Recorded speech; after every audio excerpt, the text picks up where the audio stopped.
স্বামী স্ত্রীর সম্পর্ক সম্বন্ধে পবিত্র কোরআনে বলা হয়েছে, তারা তোমাদের পরিচ্ছদ এবং তোমরা তাদের পরিচ্ছদ। সূরা বাকারা আয়াত 187। পোশাক মানুষকে গরম হতে রক্ষা করে।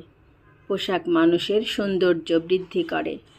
পোশাকের মাধ্যমে পোশাক পরিধানকারীর ভদ্রতা ও স্বাতন্ত্র্য অনুমিত হয়। পোশাক মানুষের দোষ ঢেকে রাখে। অনুরূপ স্বামী ও স্ত্রীর পারস্পরিক সম্পর্ক হওয়া উচিত। তারা যেন গরম ও ঠান্ডা হতে একে অপরকে রক্ষা করে। একে অপরের সৌন্দর্য দ্বারা পারস্পরিক প্রেম প্রীতি বৃদ্ধি করে। স্ত্রীকে দেখে যেন তার স্বামীর ভদ্রতা ও স্বামীকে দেখে যেন তার স্ত্রীর ভদ্রতা ও স্বাতন্ত্র্য অনুমান করা যেতে পারে। তারা যেন একে অপরের জন্য বিশ্বস্ত হয়।